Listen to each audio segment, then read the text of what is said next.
Kita mau belajar tentang buah sulung, ya, atau persembahan sulung, buah sulung.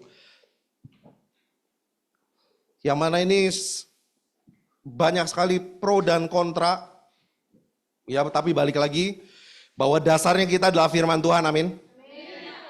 Dan bahwa firman itu hidup, amin. Firman itu nggak mati, artinya ketika kita melakukan firman, ketika kita melakukan kebenaran, maka ada kehidupan yang dialirkan.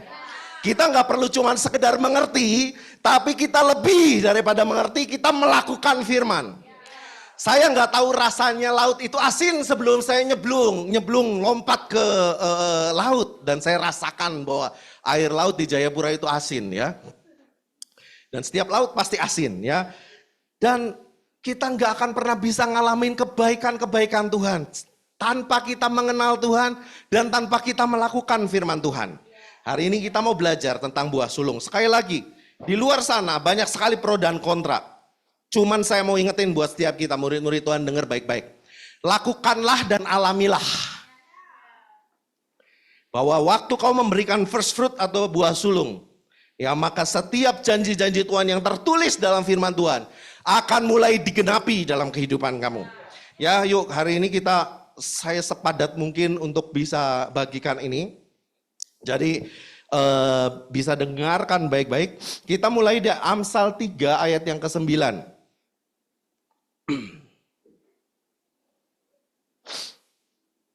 Amsal 3 ayat 9. Sudah? Sudah? Yuk kita baca sama-sama. 1, 2, 3. Muliakanlah Tuhan dengan hartamu dan dengan hasil pertama dari segala penghasilanmu. Muliakan Tuhan dengan hartamu. Selain praise, worship, salah satu cara kita memuliakan Tuhan adalah dengan persembahan. Ya, salah satu cara kita memuliakan Tuhan adalah dengan harta kita. Amin. Itu kita memuliakan nama Tuhan. Ya, selain berbuat baik, apalagi kau menyembah Tuhan, kau memuji Tuhan. Salah satu cara untuk memuliakan Tuhan adalah dengan persembahan atau dengan harta kita. Nah, yang pertama. Dan yang kedua, dan dengan apa? Hasil pertama dari segala. Bukan hanya harta kita, tetapi hasil pertama dari segala penghasilan kita. Wah, kalau misalnya udah dengar ini pasti ada yang antipati, ya. Nah, makanya saya sengaja nggak masuk ke YouTube, saya masuk semua ke Zoom. Dan tenang aja, tetap akan di forward ke YouTube, ya. Wah, ini pasti lagi kurang uang, pendetanya lagi perlu uang. Salah kaprah, ya. Enggak, ya. Waktu saya merenungkan ayat ini, saya cuma lagi ngerenung, inilah cara atau alasan Tuhan, salah satu alasan Tuhan untuk membuat hatinya tergerak dan memberkati kita. Karena waktu kita memberikan yang pertama, yang sulung, yang terbaik, itu memuliakan Tuhan dan itu menyenangkan hati Tuhan. Waktu hati Tuhan disenangkan, maka apa yang ada dalam hatinya, ada dalam hati kita. Apa yang ada dalam hati kita, yang itu lahir dari hatinya Tuhan, kau baca baik-baik nanti kita Mazmur, semuanya akan diberikan padamu. Semuanya akan Tuhan jawab dalam waktunya Tuhan. Amin. Dalam waktunya 14 tahun kami ini ulang tahun pernikahan. Puji Tuhan dikaruniakan anak. 14 tahun. Kalau nyerah tengah jalan gimana?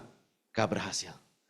Tapi waktu kita terus setia ngelakuin firman Tuhan, Tuhan jawab. Amin.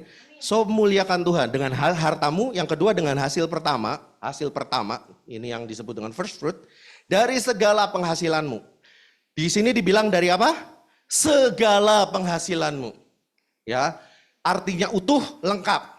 Memberikan persembahan sulung utuh dan lengkap, ya. Tidak bercacat celah, nanti ada tuh di situ, ya. Tidak bercacat celah. Persembahannya itu harus baik. Ya. Dan persembahannya itu harus yang terbaik, ya, harus yang terbaik, bukan cuma baik saja, tapi yang terbaik, ya. Dan yang pertama itu adalah salah satu syarat memberikan persembahan sulung dari segala penghasilan kita. Jadi kita nggak lagi berdiskusi kok kalau di Yahudi itu memberikan seberkas, ya. Seberkas artinya sejumput, ya. Nanti kita akan belajar persembahan sulung itu seperti apa. Ya, tapi di sini jangan jelas ditulis bahwa muliakan Tuhan dengan hartamu, hari hasil pertama dan dengan hasil pertama dari segala penghasilan kita utuh di hadapan Tuhan kita kasih sama Tuhan. Amin. Next. So apa itu buah sulung? Ya, buah sulung atau first fruit itu apa? Nah, ini. Buah sulung atau first fruit adalah persembahan pertama yang kita berikan pada Tuhan sebagai simbol pemeliharaan Tuhan selama 1 tahun ke depan. Atau pendapatan pertama kita atau hasil pertama, ya maaf ini bukan persembahan dari hasil pertama kita, sorry, ya ditambahkan tolong persembahan persembahan dari hasil pertama kita yang kita berikan kepada Tuhan.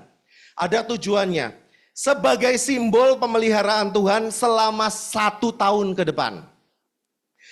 Buat teman-teman yang nggak tahu, ya kita sebenarnya ngikutin kalender Yahudi. Kenapa? Nanti ada kapan kita memberikan. Ini merupakan sebuah simbol. Coba bayangin seperti ini. Di sini siapa yang sudah bekerja? Wah, coba. Oh, udah bekerja. Very good. Misalnya taruhlah, Gaby punya penghasilan, ya. Taruhlah 15 juta tiap bulan. 15 juta. Kita nanti akan ada persembahan sulung, buah sulung itu, memberikan buah sulung itu di bulan April ya kalau nggak salah ya. Di bulan April, kalau di kalendernya nanti bulan Nisan, Yahudi. Gaby kerja.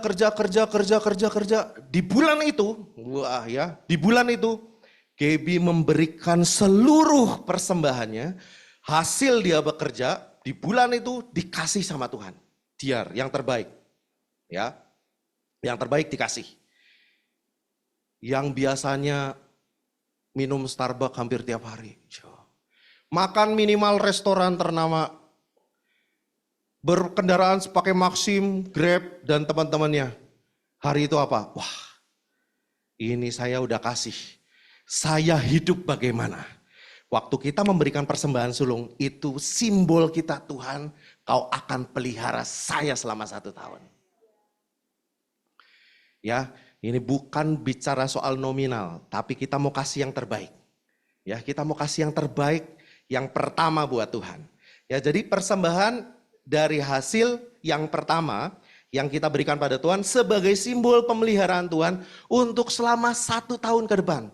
Jadi waktu teman-teman memberikan persembahan sulung nanti di bulan April, teman-teman kita lagi bikin sebuah pernyataan iman, kita lagi buat deklarasi iman bahwa Tuhan selama 1 tahun ke depan, Tuhan yang jadi supply buat saya. Tuhan yang akan provide semua kehidupan saya. That is first fruit. Yang kedua, itu bahasa aslinya adalah buah bungaran. Nah, ya, buah bungaran itu bahasa Ibrania dipakai kata bikurim. Nah, apa itu bikurim? Bikurim artinya janji yang akan datang atau janji yang digenapi. Waktu kita memberikan persembahan sulung, mungkin ada janji-janji Tuhan yang belum dikasih. Ada janji-janji Tuhan yang belum digenapi. Kamu mungkin udah menanti itu lama. Waktu kamu memberikan buah sulung di hadapan Tuhan, kamu sekali lagi sedang memproklamirkan bahwa Tuhan yang jadi simbol pemeliharaanmu. Yang kedua, Tuhan aku tetap keep janjimu. Dan akan terjadi buat hidup saya. That is meaning buah sulung. Ya, ini kalau di acara di Yahudi ini luar biasa rame. Ya, kita akan berdoa sama-sama pergi ke Israel. Yang setuju katakan amin. Yang mau katakan amin. Kita akan pergi ke Israel rame-rame. Ya, G4U nasional kita akan pergi. Kalau Tuhan izinkan, kita akan sama-sama lihat di mana luar biasanya orang-orang datang menyembah Tuhan melalui buah sulung. Ya, itu adalah meaning dari buah sulung itu sendiri. Ya, waktu kamu statement bahwa kamu beri nanti di bulan April, kamu sekali lagi mau bilang sama Tuhan, Tuhan. Makanya waktu memberikan buah sulung, please jangan sembarangan. Waktu memberikan buah sulung, please harus pakai hati, harus pakai iman. Waktu memberikan buah sulung gak ngasal-ngasalan, transfer yang penting udah transfer lalu udah happy. No. Yuk kita mari pakai iman. Waktu kita beri buah sulung, kita mau bilang sama Tuhan, Tuhan 1 tahun ini itu penghidupan saya, pemeliharaan saya datangnya dari Tuhan. Yang kedua, waktu kamu nanti di bulan April memberi, kamu mau bilang sama Tuhan, Tuhan aku tetap percaya janjimu pasti digenapi dalam hidup saya. Amin. So ini akan kita lakukan. Nah, so apa sih yang dikasih? Wah ya, next. Apa yang diberikan?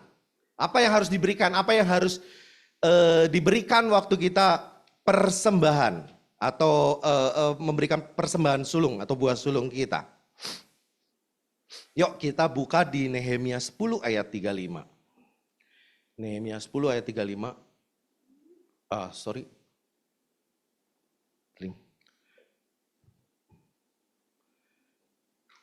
Nehemia 10 ayat 35, please satu orang boleh bacain buat kita?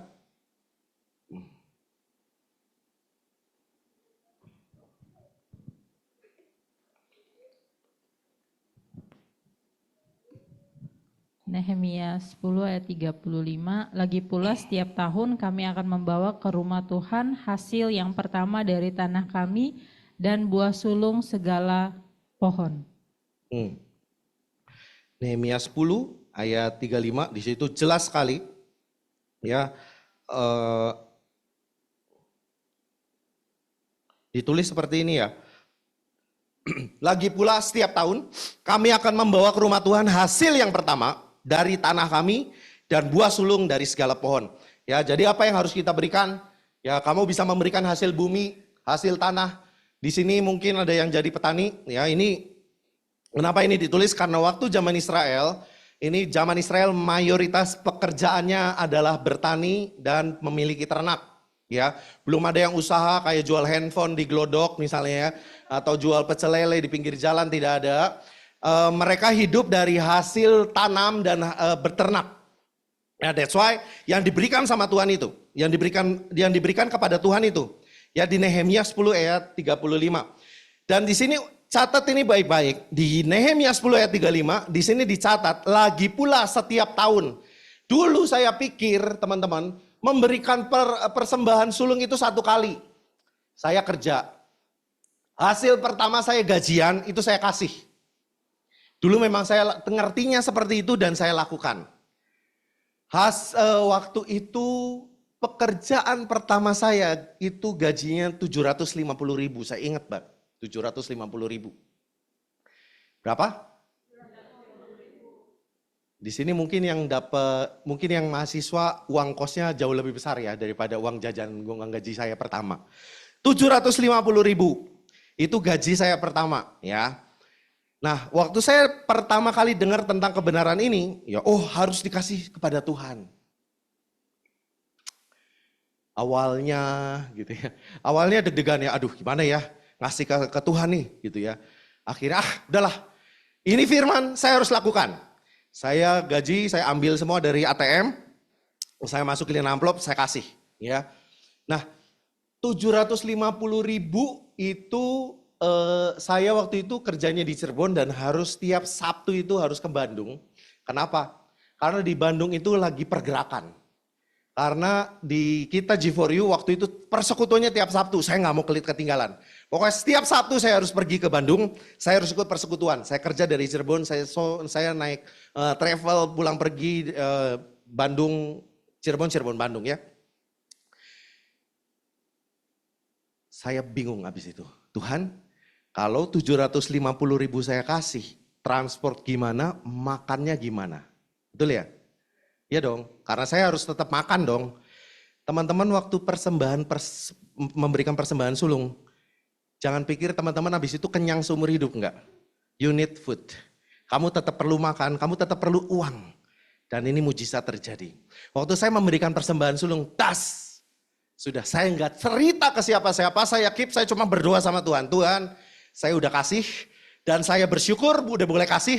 Ini sulung saya Tuhan, sehari itu saya sukacita sekali teman-teman. Hari pertama sukacita, hari kedua mulai aduh Tuhan sudah tidak ada makanan. Karena uang celengan saya yang 500, 1000 yang saya kumpulin itu sudah mulai saya habiskan. Gimana nih? Tapi unik teman-teman. Waktu saya kasih, saya nggak pernah cerita ke siapa-siapa. Lalu saya cuma bisa berdoa gini, Tuhan sekali lagi cuma berdoa seperti itu. Tuhan, hidup saya bulan ini di tangan Tuhan. Selesai.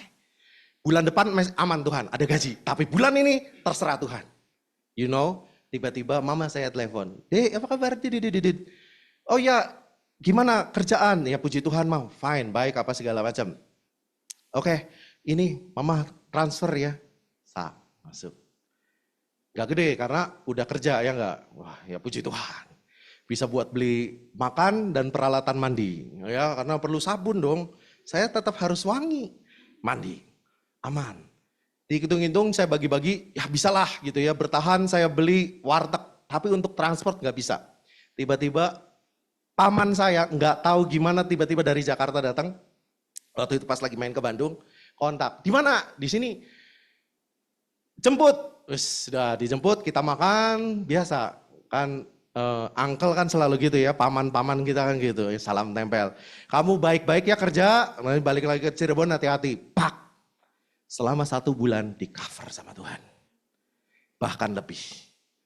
Saya dapat kurang lebih 3 kali lipat dari gaji saya di bulan itu. Ingat ini baik-baik. Kalau kamu mau ngalamin terobosan keuangan, jangan pernah pikir hartamu adalah punyanya kamu. Gak bisa. Itu bukan prinsip Tuhan. Ya, itu bukan prinsip Tuhan. Kalau kamu mau ngalamin terobosan keuangan, hartamu miliknya Tuhan. Tuhan bilang kasih, lu kasih. Gak usah negosiasi. Itu urusan Tuhan hidupmu. Ya, jadi apa yang harus diberikan? Ya, yang harus diberikan itu bisa hasil bumi, hasil tanah, hasil pohon ya. Jadi teman-teman, yang di Papua, yang lagi mungkin di Bandung, yang di Jakarta, yang punya kebun, silakan kalau kamu punya mangga, wow kamu nanam ini udah 10 tahun, pohonnya berbuah, akhirnya berbuah, hasil pertamanya itu milik Tuhan. Ya. Nehemia 10 ayat ke-35. Ya. Hasil pertamanya dari tanah dan dari buah, buah dari pohon. Apalagi? Ya, apalagi di Kejadian 4 ayat yang keempat. Ngasih persembahan sulung tuh apa aja? Ya, tadi udah dari hasil pohon. Ya, buah padi, gandum, terus apa lagi di sini? Matoa, apa lagi? Ya, kalau teman apa pisang ya. Pinang kalau di sini ya mungkin kamu nanam pohon pinang, kamu tahu pinang itu udah hasil yang pertama, kamu udah nanam jauh panjang-panjang, ngeluarin hasil yang pertama, itu diambil, kasih sama Tuhan ya. Kejadian 4 ayat yang keempat. Kejadian 4 ayat yang keempat. Ya, di sini dibilang seperti ini. Habel juga mempersembahkan korban persembahan dari anak sulung kambing dombanya, yakni lemak-lemaknya. Maka Tuhan mengindahkan Habel dan yuk simak baik-baik di sini. Ini kita akan belajar sedikit tentang Habel sama Kain. Habel juga mempersembahkan korban persembahan dari apa? Anak sulung kambing dombanya, yakni lemak-lemaknya. Maka Tuhan mengindahkan Habel dan korban persembahannya itu ada 2 yang dikenan Tuhan. Siapa? Habel dan artinya persembahan sulung itu menyukakan hati Tuhan. Diindahkan. Ya, Kain ya ayat yang kelima, tetapi Kain dan korban persembahannya tidak diindahkannya. Ada 2 yang tidak diindahkan Tuhan. Kain dan memang akan diketahui bahwa Kain punya hati yang jahat, sedangkan Habel punya hati yang baik. Punya hati nurani yang baik, punya hati yang menyenangkan hati Tuhan. Kain tidak. Lihat korban persembahannya sekarang, ya. Yang pertama orangnya, yang kedua korban persembahannya. Korban persembahannya Habel apa? Sebelum kambing domba di situ ada apa? Anak sulung kambing domba. Anak sulung kambing domba. Ya, anak sulung kambing dombanya. Sedangkan Kain apa? Persembahannya hasil tanah. Nah, di ayat yang ketiga, sebagian dari hasil tanah. Wah, mungkin secara kuantitas Kain ngasih lebih banyak. Tetapi yang berkenan di hadapan Tuhan Habel. Dan persembahannya. Ingat ini baik-baik. Kau nggak bisa ngasih sama Tuhan persembahan yang ngasal.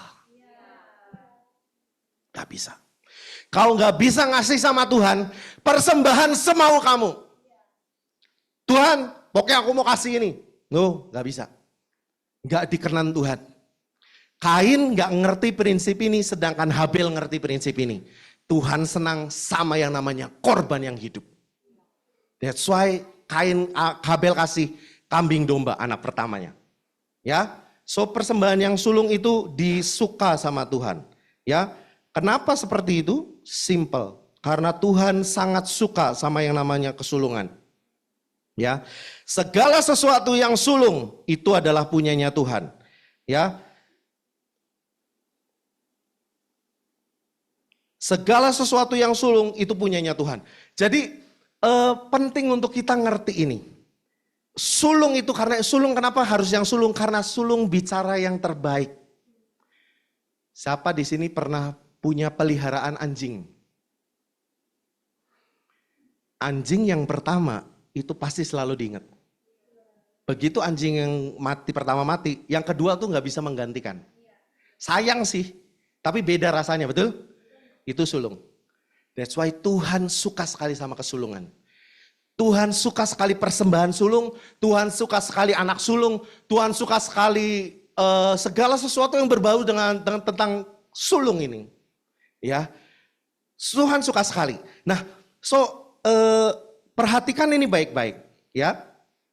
Habel mempersembahkan sulung anak kambing domba, Kain setengah hasil dari hasil tanahnya itu. Dan lihat yang berkenan yang mana? Persembahannya Habel. Clear? Ya, yang kedua, apa yang harus diberikan sama Tuhan? Lembu, kambing, domba, ternak. Di sini ada yang pelihara babi. Saya pelihara babi ya. Oke, anak sulung yang pertama muncul nanti dikasih sama Tuhan ya. Bisa langsung dibawa ke Bandung, kalau berarti saya nanti dibawa ke Bandung dong ya, ditaruh ke imam. Imam saya kebetulan Bapak rohani saya ya, Kak Yorga, saya bawa babi dong. Enggak ya, saya uangin ya. Saya uangin, saya bawa ke sana ya. Gak bisa masa bawa-bawa babi. Oke, ya. Kalau kamu punya ternak dan dia lahiran, punyanya Tuhan. Kamu punya dogi, lahiran pertama, serahin sama Tuhan. Tuhan ini milikmu. Oke, tadi ya ternak, ya itu bisa disulungkan. Ya, yang pertama lahir, misalnya nih sapi, kamu punya satu jantan satu betina, anak pertama lahir dikasihlah sama Tuhan, ya diberikan sama Tuhan. Yang ketiga, ya apa juga yang harus diberikan, ya itu di 2 Tawarikh 31 ayat yang kelima. 2 Tawarikh 31 ayat yang kelima. Ya, ini cerita tentang Hizkia. Di 2 Tawarikh 30, nanti teman-teman baca di rumah sendiri karena ini panjang. 2 Tawarikh 30-nya, itu bicara tentang Hizkia sedang ngumpulin semua imam-imam. Kita Paskah, kita mulai kembali menegakkan Taurat Tuhan. Kita mulai kembali menegakkan setiap acara-acara, setiap persembahan-persembahan. Hizkia sedang membuang setiap mezbah-mezbah berhala dan menggantikan penyembahan kepada Tuhan Allah Israel. Dia kumpulin imam-imam, lalu konsultasi sama imam. Wah, ada sebenarnya kalau misalnya menyembah Tuhan tuh harus gimana sih? Wah, dikasih tahu. Ada acara-acaranya apa aja sih? Ada penyembahan-penyembahannya tuh ada apa aja? Ada Paskah, ini dikasih tahu semua sama imam. Lalu di ayat yang ke-31 dilihat di sini. Dari ayat yang keempat. Hizkia memerintahkan rakyat yang di penduduk Yerusalem untuk memberikan sumbangan yang menjadi bagian para imam dan para orang Lewi supaya mereka dapat mencurahkan tenaganya untuk melaksanakan Taurat Tuhan. Ayat yang kelima udah diumumin. Lalu ini yang terjadi. Setelah perintah ini tersiar, nggak nunggu besok, nggak nunggu lusa, arti kata segera langsung dikerjakan. Segera setelah perintah ini tersiar, orang Israel membawa dalam jumlah yang besar hasil pertama dari gandum, anggur, minyak, madu, dan segala hasil bumi. Cuman itu? Enggak.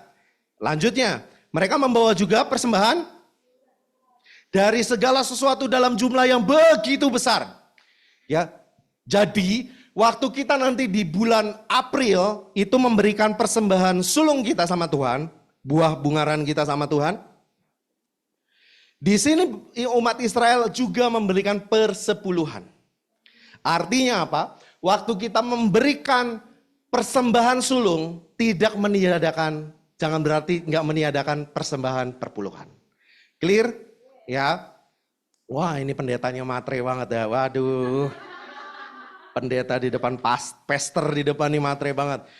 Udahnya suruh berikan persembahan sulung, perpuluhan pula, ini nggak benar. Ini pasti pendeta sesat. Ini pasti pendeta sesat. Ayat 6. Orang Israel dan orang Yehuda yang tinggal di kota-kota Yehuda juga membawa persembahan persepuluhan yang terdiri dari lembu sapi dan kambing domba. Dan persembahan persepuluhan yang terdiri dari persembahan kudus yang telah dikuduskan bagi Tuhan Allah mereka. Artinya disiapin baik-baik, dilihat baik-baik. Kambing dombanya nggak mau cacat, kambing dombanya harus bagus, kambing dombanya harus sempurna, diserahin sama Tuhan. Semuanya itu diletakkan mereka sampai bertimbun-timbun. Ayat 21 kita baca sama-sama 1, 2, 3. Ayat 21, 2 Tawari 31 ayat 21, 1, 2, 3. Dalam setiap usaha yang dimulainya untuk pelayanan terhadap rumah Allah dan untuk pelaksanaan Taurat dan perintah Allah, ia mencari Allahnya. Semuanya dilakukannya dengan segenap hati sehingga amin. Yang mau katakan amin. Yang mau katakan amin. Begitu soal berkat nomor 1. Begitu suruh give untuk memberi offering, pendeta lu sesat. Lu ngaco. Tapi begitu baca ayat 1, Tuhan, apa yang aku lakukan pasti berhasil Tuhan. Oh, bless me oh Lord. Bless me oh Lord. Hello. Ayat ini gak akan bisa digenapi kalau kau nggak ngerti gimana mempersembahkan persembahan yang benar buat Tuhan. So baca baik-baik.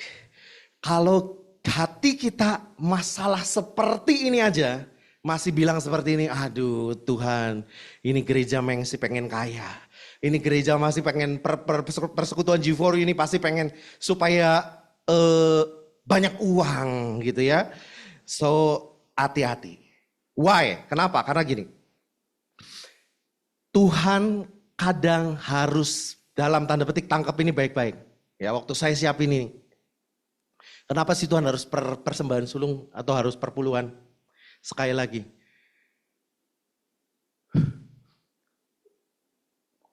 Apa yang menggetarkan hati Tuhan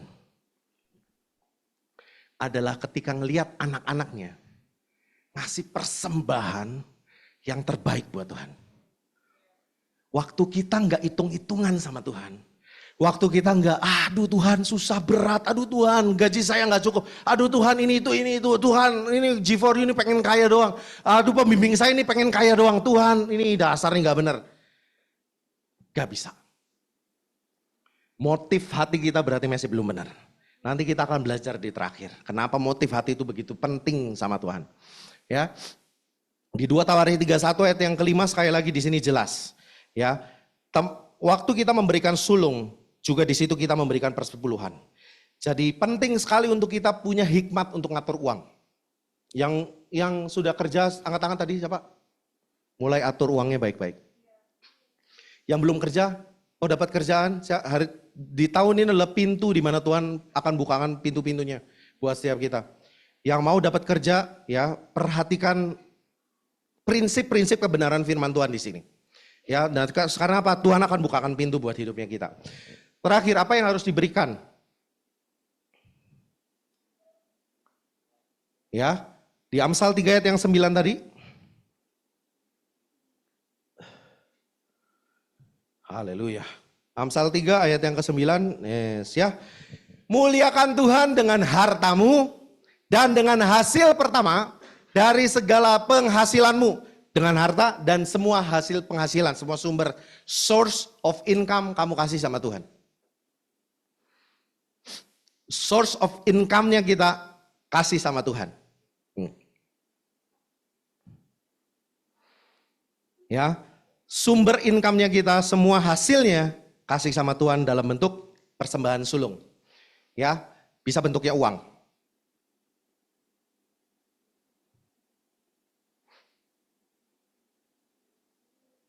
Oke, ya, jadi itu. Apa yang harus diberikan yang pertama? Hasil bumi, kamu punya kebun buah-buahan, bawa di hadapan Tuhan, ada lembu, kambing domba, ternak, babi, sapi, ikan mujair, nila, kasih sama Tuhan. Perpuluhan, kalau ikan nila gimana nih? Pas beranak, susah kan ya? Panen pertama, betul ya, panen pertamanya. Ya, habis nabur benih, panen pertama itu buat Tuhan, betul. Yang ketiga perpuluhan, ya, jangan lupa waktu kita memberikan persembahan sulung juga dengan perpuluhan kita di bulan itu, ya. Dan yang keempat, apa yang harus kita kasih sama Tuhan bisa juga bentuknya adalah uang atau segala bentuk penghasilannya kita.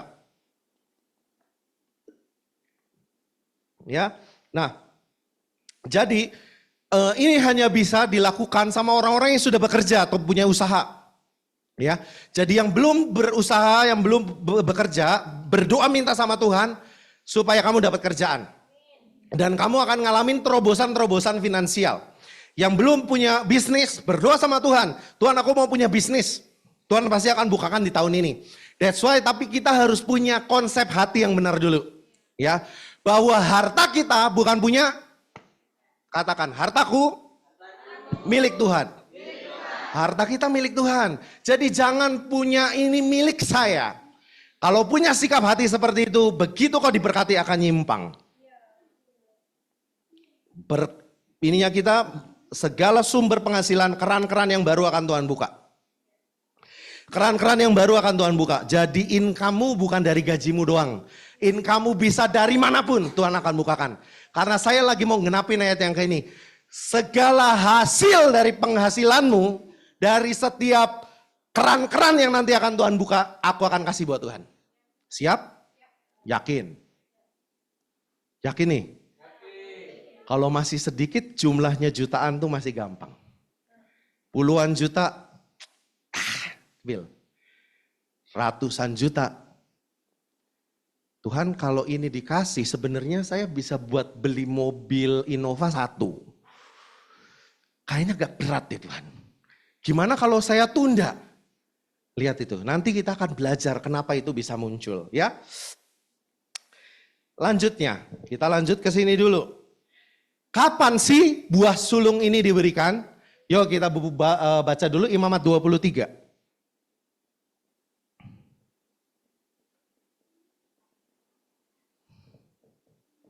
Imamat 23 ayat yang keempat.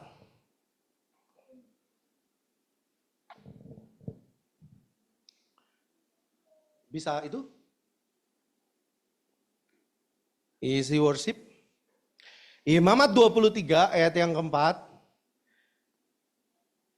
Ayat yang keenam. Ayat 4, 5, dan 6. Ayat 4 sampai 6. Imamat 23 ayat 4 sampai 6. Ya.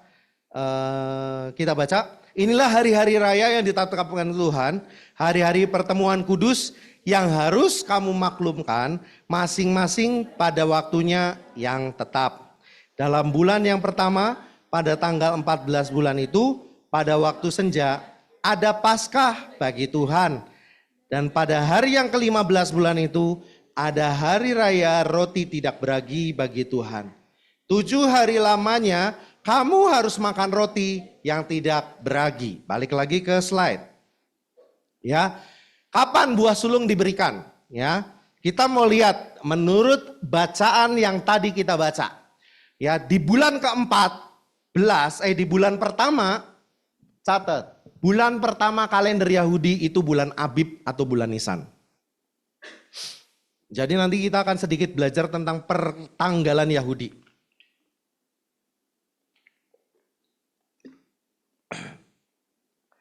Kenapa penting pertanggalan Yahudi? Kenapa sih kok nggak bisa bebas saja?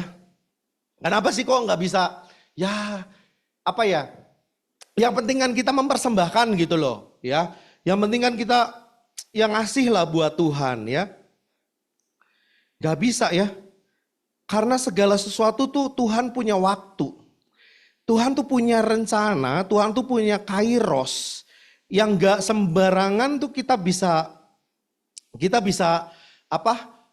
pakai gitu ya. Gak bisa. Ini kita lihat coba di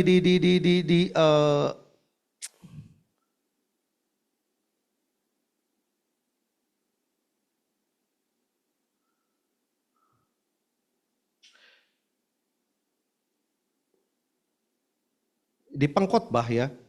Segala sesuatu tuh ada waktunya. Ya. Di pengkhotbah bilang segala sesuatu tuh ada waktunya. Ada menabur, ada waktu menuai, ada waktu kehilangan, ada waktu bertemu. Segala sesuatu ada waktunya. Tuhan sekali lagi punya yang namanya kairos. Kenapa kalender ini penting? Saya mau bilang kenapa kalender ini penting. Yang pertama waktu, yang kedua adalah tempat. Ini dua hal ini gak bisa kita sembarangan. Dalam memberikan persembahan ada dua standar, ada dua aturan yang gak boleh sama sekali kita lalai. Yang pertama itu adalah waktu, yang kedua adalah tempat. Yang pertama adalah waktu, yang kedua adalah tempat. Waktu di sini dijelas-jelas Tuhan ya, ingetin di Imamat 23. Di Imamat 23 spesifik sekali di ayat yang kelima, Tuhan minta tanggal 14 waktu senja bikin Paskah. Clear? Jadi waktu itu penting. Kita nggak bisa sembarangan, sekali lagi waktu kita offering sama Tuhan, memberikan persembahan sama Tuhan, nggak boleh ngasal. Tuhan punya waktu dan Tuhan penting sekali untuk kita ngerti tempatnya kemana. Oke? Bangsa Israel waktu itu mau ngasih persembahan. Dia ada di tanah Mesir.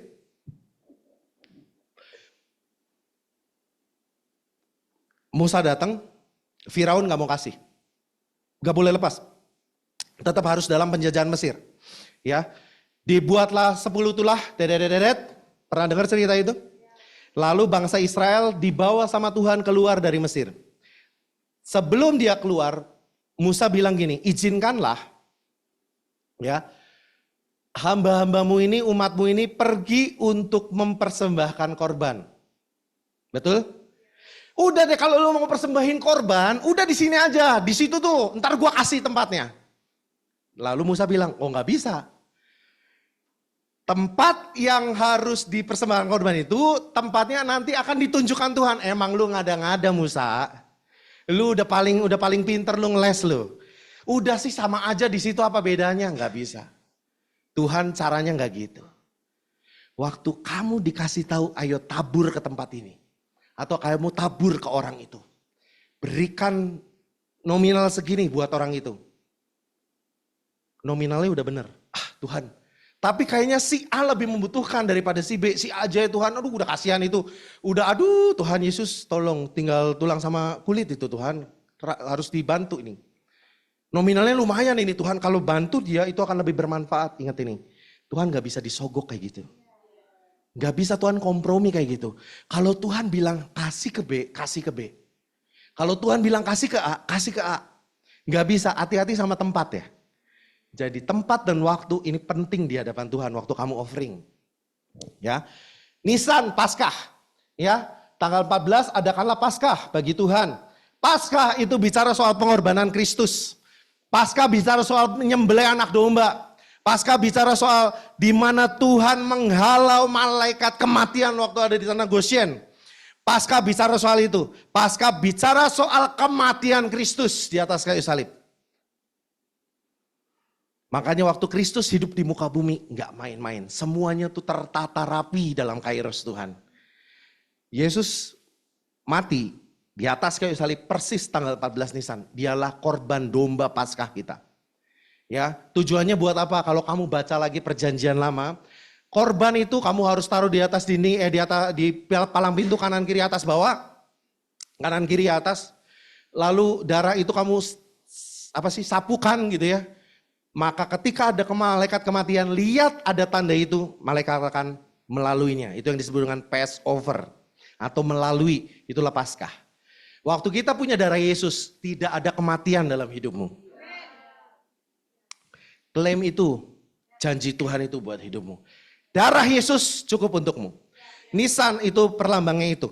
Kematian Yesus di atas kayu salib. Tanggal 15 ayat yang ke-6 di situ dibilang apa? Tanggal 15 bulan itu atau bulan Abib atau bulan Nisan ada hari raya roti nggak beragi. Ya, raya ini tuh bagi Tuhan, makan 7 hari kamu harus makan roti yang tidak beragi. Artinya apa? Ini bicara soal kekudusan. Gak boleh lagi ada kau simpan-simpan dosa di sini. Ya, hari raya roti tidak beragi artinya roti perlambang Kristus yang tidak bercacat celah. Kristus yang tidak tercemar dibagikan buat kita supaya kita hidupnya kudus di hadapan Tuhan. Amin. Kau hidup kudus di hadapan Tuhan. Kau hidup gak bercela di hadapan Tuhan. Kau hidupnya gak jatuh bangun dalam dosa. Why? Kenapa? Ada roti hidup dalam dirimu. Tapi kalau gak pernah makan firman Tuhan, mau dikudusin kayak apa? Darah Yesus cukup untuk membasuh dosamu. Tapi untuk membawa kita masuk dalam tingkat kekudusan lebih, kita harus ngerti firman Tuhan. Kita harus baca firman Tuhan. Enggak cuma 1 minggu 1 kali di gereja kita baca. Enggak, tiap hari baca firman Tuhan. Karena firman yang Yesus bagikan akan menguduskan hidupmu. Kau sudah bersih oleh karena firman yang kukatakan kepadamu. Next. Nah, di 16, 15, hari raya tidak beragi.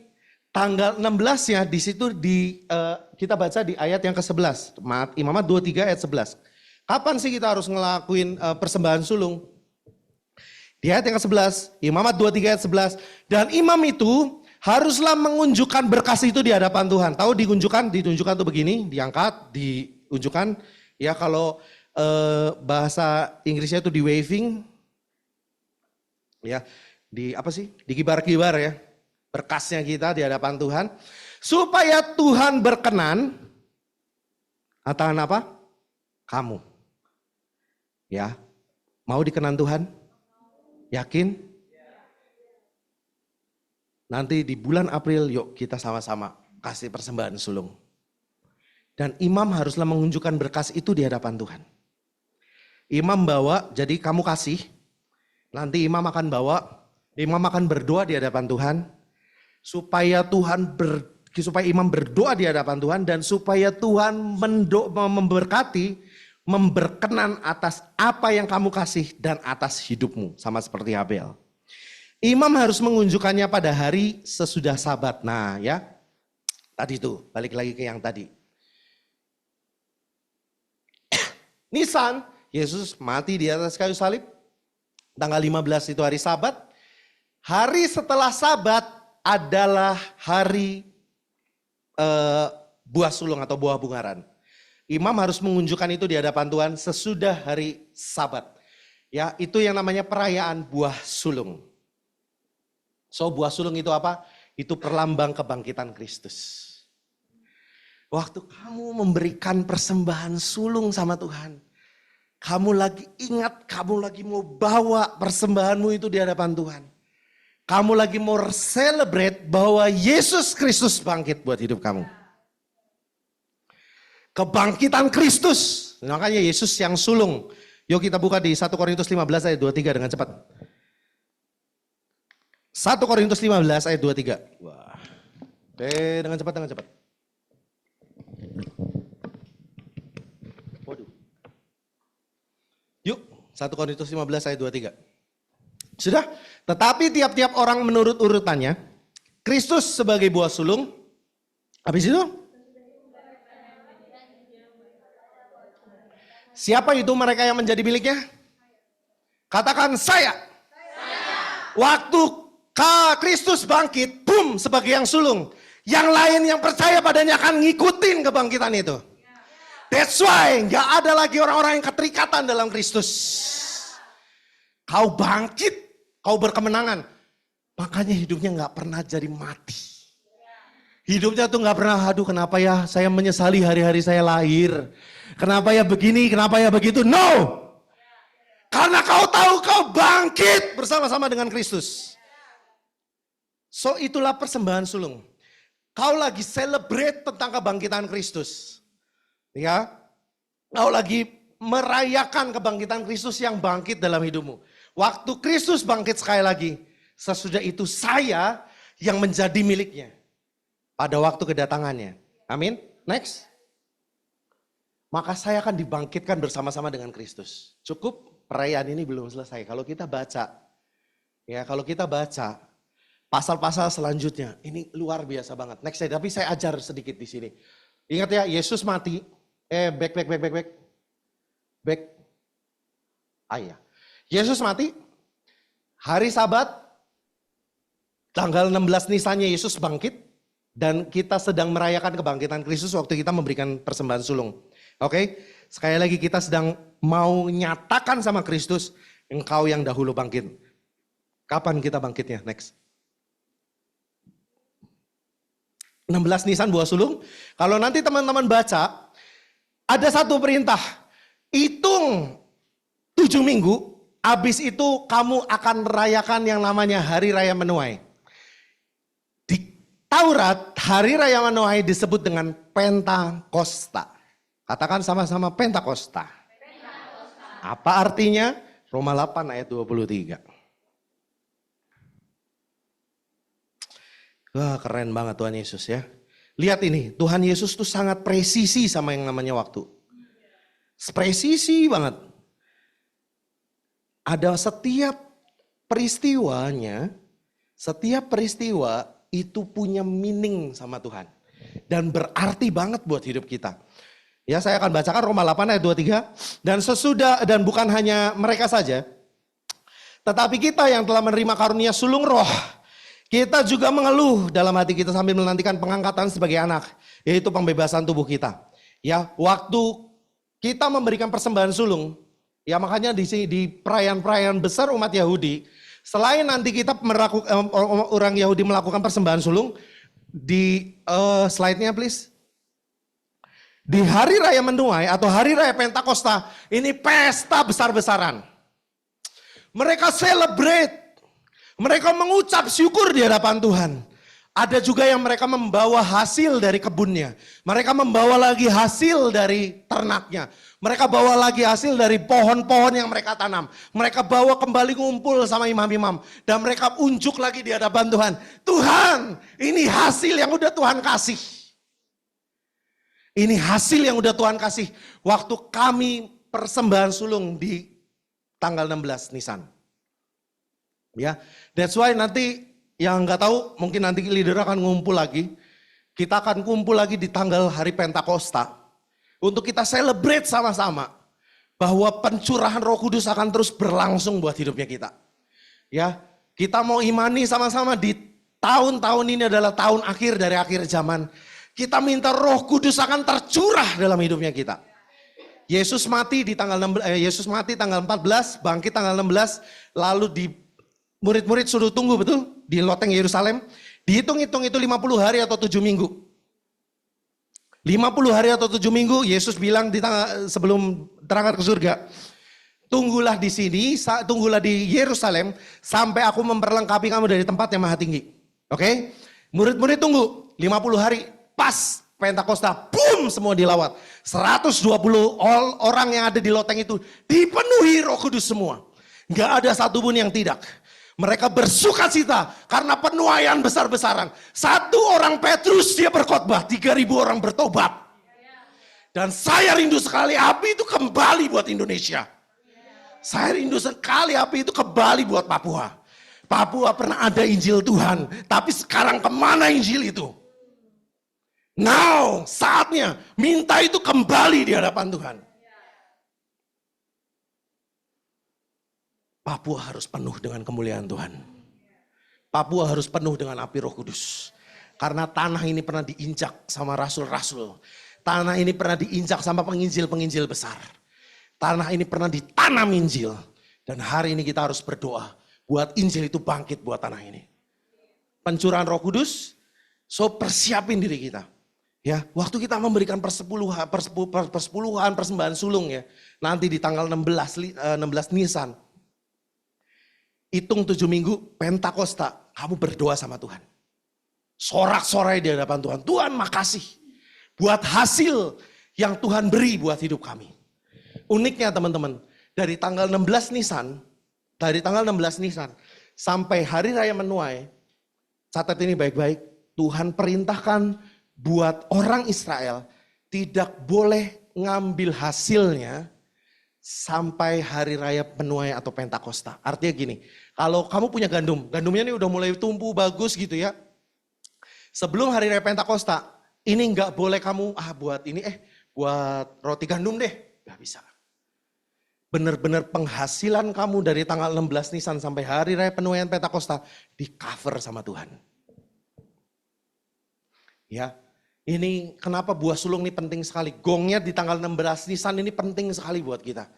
Jadi ini bukan cuma sekedar gini teman-teman. Guys, dengerin baik-baik. Bukan cuma sekedar 16 Nisan ada persembahan sulung. Yuk kita kasih sampai rame. Belum, gak akan ngalamin apa-apa. Tapi waktu tanggal 16 Nisan kamu ngucap syukur sama Tuhan. Tuhan, terima kasih buat 1 tahun Tuhan akan pelihara saya. Terima kasih buat gandum yang akan masuk ke lumbung-lumbung saya. Kamu kasih dengan sukacita. Kamu kasih dengan iman, kamu kasih dengan ucapan syukur di hadapan Tuhan. Kau akan ngalamin Pentakosta. Penuaian besar-besaran. Jiwa-jiwa yang akan ketemu Kristus akan ketemu lewat kehidupmu. Kau akan tuai besar-besaran. Kau akan menuai karunia sulung roh. Kau akan peroleh karunia sulung roh. Itu terjadi. So, kalender ini luar biasa banget. Nah, kenapa kok sekarang kalendernya Gregorian? Saya nggak ngerti dan nanti ini bisa panjang banget. Cuman saya mau balikin ini dulu. Ya, please lihat waktu-waktunya Tuhan.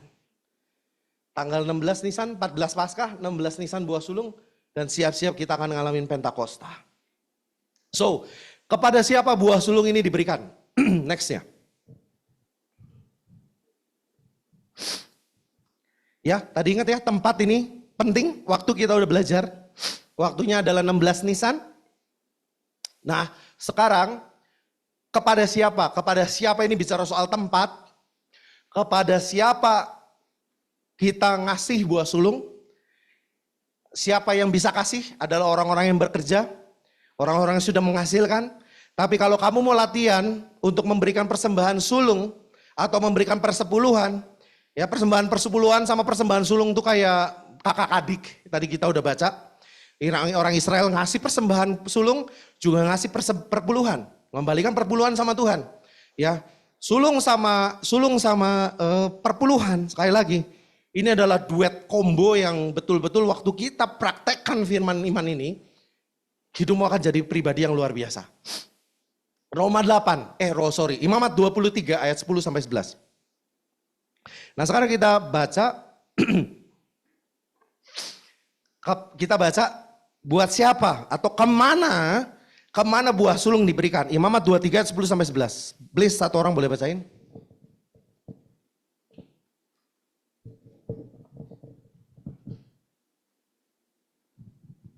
Imamat 23 ayat 10.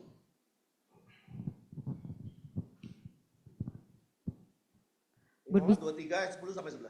Berbicaralah kepada orang Israel dan katakan kepada mereka, apabila kamu sampai ke negeri yang akan kuberikan kepadamu dan kamu menuai hasilnya, maka kamu harus membawa seberkas hasil pertama dari penuaianmu kepada imam, dan imam itu haruslah menunjukkan berkas itu di hadapan Tuhan, supaya Tuhan berkenan akan kamu.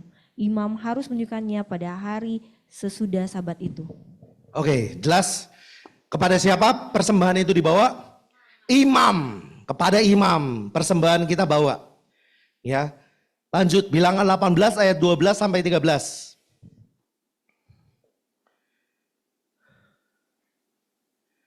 Bilangan 18 ayat 12. sampai 13. Please, satu orang bacain. 18, bilangan 18, ayat 12 sampai 13. Bilangan 18 ayat 12 sampai 13, ayat yang ke-12, segala yang terbaik dari minyak dan segala yang terbaik dari anggur dan dari gandum, yakni yang sebagai hasil pertamanya dipersembahkan mereka kepada Tuhan, aku berikan kepadamu. Ayat yang ke-13, hulu hasil dari segala yang tumbuh di tanahnya dipersembahkan mereka kepada Tuhan adalah juga bagianmu. Setiap orang yang tahir dari seisi rumahmu boleh memakannya. Ya, 14-nya semua yang dikhususkan bagi Tuhan di antara orang Israel menjadi bagian imam. Ya, dari bilangan 18 ayat 12 sampai 13, persembahan sulung kita dikasih kepada siapa? Imam. Terakhir di Nehemia 10 ayat 35-36.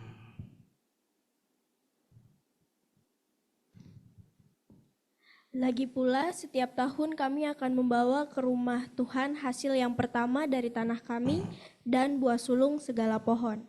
Pun kami akan membawa ke rumah Allah kami, yakni kepada para imam yang menyelenggarakan kebaktian di rumah Allah kami, anak-anak sulung kami dan anak-anak sulung ternak kami, seperti tertulis dalam kitab Taurat, juga anak-anak sulung lembu kami dan kambing domba kami. Oke, yuk sekarang kita perhatiin ini baik-baik. Kita mau mundur sejenak di Kejadian 4 ayat 4 yang tadi kita baca. Kejadian 4 ayat 4, ingat itu kisah tentang apa? Habel mempersembahkan korban. Ya, korbannya siapa? First fruit. Persembahan sulung dikasih sama Habel, benar? Waktu si Habel mempersembahkan korban, boom, anak sulung ini perlambang Kristus juga. Ya, that's why sekali lagi Tuhan suka sama hak kesulungan, Tuhan suka sama segala sesuatu yang berbau sulung. Dan di ayat yang ke Nehemia, ayat 10 tadi Imamat 23, bilangan 18, di situ adalah kitab Taurat. Di mana bangsa Israel harus mempersembahkan karena ada sebuah Taurat. Tetapi sejatinya persembahan sulung itu lahir di Kejadian.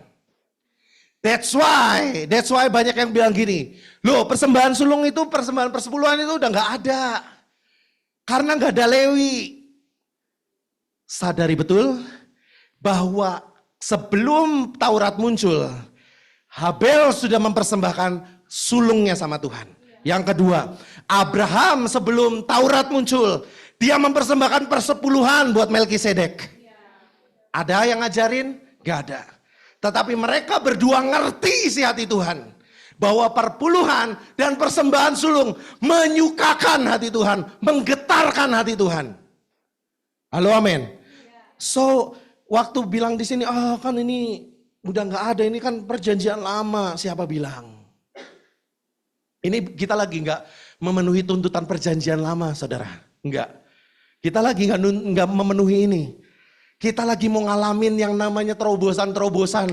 Sama seperti Abraham ketemu Melkisedek dan diberkati. Sama seperti Habel ketika mempersembahkan sulungnya di hadapan Tuhan. Diberkati dan Tuhan begitu berkenan sama Habel. Ngerti istilahnya berkenan sampai gini. Habel mati teriakannya masih kedengeran sama Tuhan.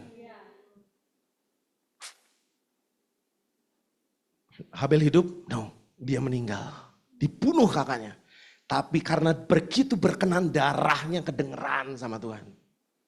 Mau seperti itu? Kita berdoa, doamu didengar terus sama Tuhan. Karena kau berkenan di hadapan Tuhan. Kita lagi enggak memenuhi hukum Taurat teman-teman, enggak. Saya mau lagi ngajarin gimana caranya. Karena persembahan ketika itu diberikan dengan ngasal enggak berguna. Tapi ketika persembahan diberikan dengan tepat, pada orang tepat, pada waktu yang tepat, pada tempat yang tepat, menyukakan hati Tuhan. Ya, back ke Nehemia tadi. Nehemia 10 ayat 35 sampai 36. Ya, sekali lagi setiap tahun ya, jadi persembahan sulung kita itu tiap tahun. Kami akan membawa ke rumah Tuhan hasil pertama dari tanah kami dan buah sulung segala pohon pun kami membawa ke rumah Allah, yaitu kepada para imam yang menyelenggarakan kebaktian di rumah Allah kami, anak-anak sulung kami dan anak-anak sulung ternak kami seperti tertulis dalam kitab Taurat. Ya, sekali lagi Tuhan suka sama sulung, tapi pertanyaannya loh, kenapa harus sama imam? Kenapa enggak sama Musa atau kenapa enggak sama Siapa kek gitu ya, kenapa nggak sama Yosua atau kenapa nggak kasih ke puak-puak bangsa Israel atau pemimpin-pemimpin Israel yang lain? Kenapa harus para imam, kenapa harus para Lewi? Siapa para imam dan siapa para Lewi? Imam atau para Lewi atau orang-orang yang bekerja untuk Tuhan ya adalah orang-orang yang terhubung dengan Tuhan dan yang memberitakan firman buat hidup kamu. Itulah para imam dan itulah para Lewi. Orang-orang yang membangun hidup kamu, orang-orang yang baca Alkitab, orang-orang yang ngunyah firman dan ngasih firman buat hidup kamu, itulah imammu dan itulah Lewimu. Jelas kalau di G4U jelas. Kalau di kita, pembimbing kita, itulah para imam dan Lewi kita. Saya berani jamin, ya pembimbing saya, bapak rohani saya, enggak, males lah gue berdoa, biarin aja nih orang mati kali ya. Enggak akan tuh. Waktu sering banget tuh tiba-tiba, kayak Yorga tiba-tiba muncul telepon, tininit, ada telepon. Adek gimana kabar? Nanyain gitu doang. Kak Yorga. Karena dia berdoa. Karena dia berdoa. Dia bagikan firman.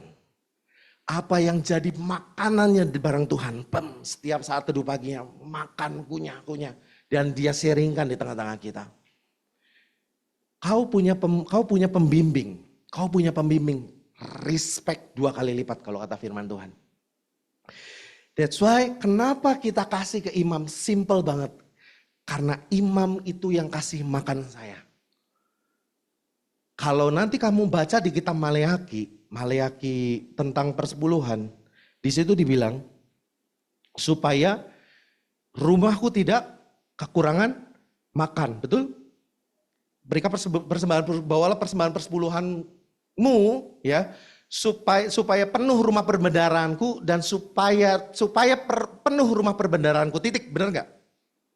Ada untungnya buat kamu kalau baca ayat itu? Selain Tuhan akan menghardik belalang pelahap, nggak ada.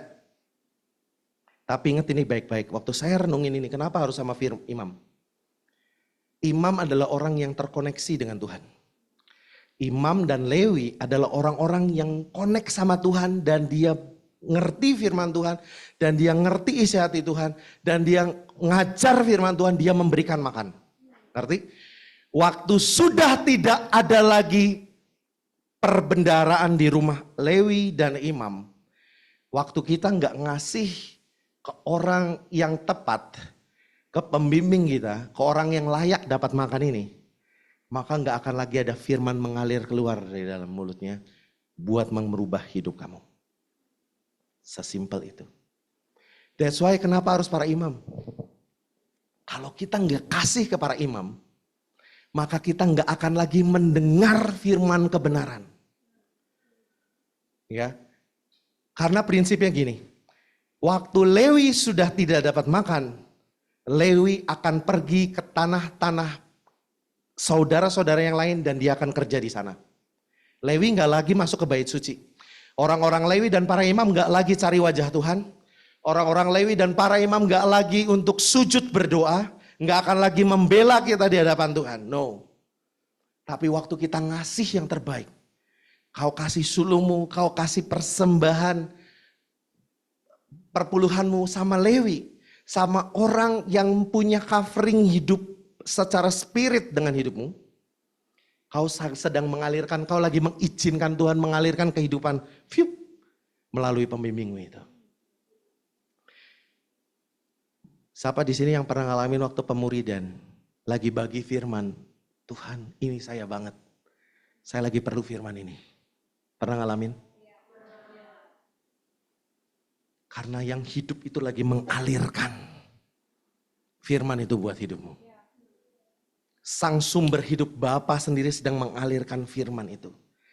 So waktu kita nggak honoring, kalau waktu kita nggak menghormati orang yang membagikan firman, nggak akan lagi keluar kehidupan. Nggak akan. Saya sama Amelin setiap kali ada firman yang bak kena. Atau tiba-tiba lagi ada perkumpulan, ada pembicara siapa gitu ya. Dan wah ini pas banget nih, ini kena banget nih. Saya selalu memeteraikan apa yang dibagikan itu dengan persembahan. Saya meteraikan itu dengan persembahan. Berkali-kali kalau Kak Yorga bagi firman, wih, ngejelep, wah gitu ya. Saya kirim. Kenapa? Prinsip. Karena dia lewinya saya, dia imamnya saya, ya, dan dia bagi firmannya, bagi kebenaran firman yang mahal itu buat hidup saya dan ngubah hidup saya sampai sekarang ini layak banget dapat makan. Clear?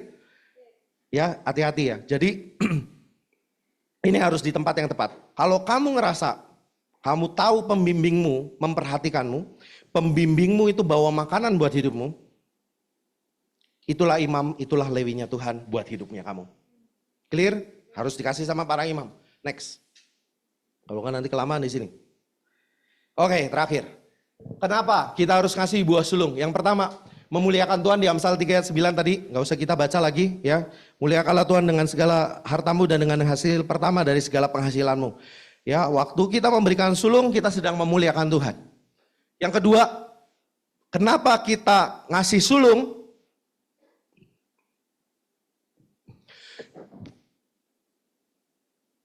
Itu merupakan salah satu langkah iman atau tindakan iman, prophetic action. Ya, waktu kamu ngasih kamu lagi mau bilang sama Tuhan, Tuhan, Engkau yang pelihara aku selama 1 tahun ke depan. Ya, ingat di sini langsung banyak yang yes, saya mau Tuhan kalau gitu.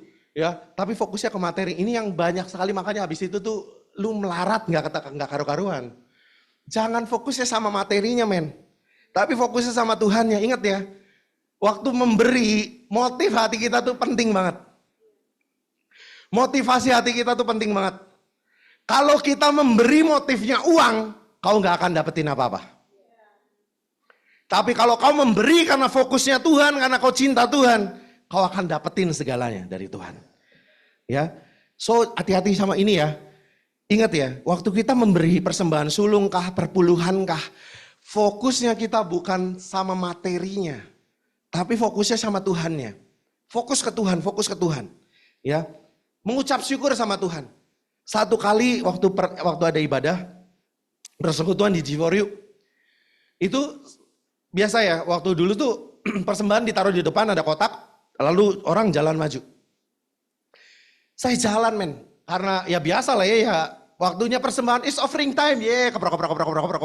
Waktu itu saya lagi nggak bertugas, offering time ya maju tuh kan satu-satu, yuk kita memberi, kita berdoa dulu ya dalam nama Yesus. Ya, berdoa ini biasalah, saya berdoa. Tuhan saya mau kasih dalam nama Yesus, terima kasih Tuhan Yesus, amin.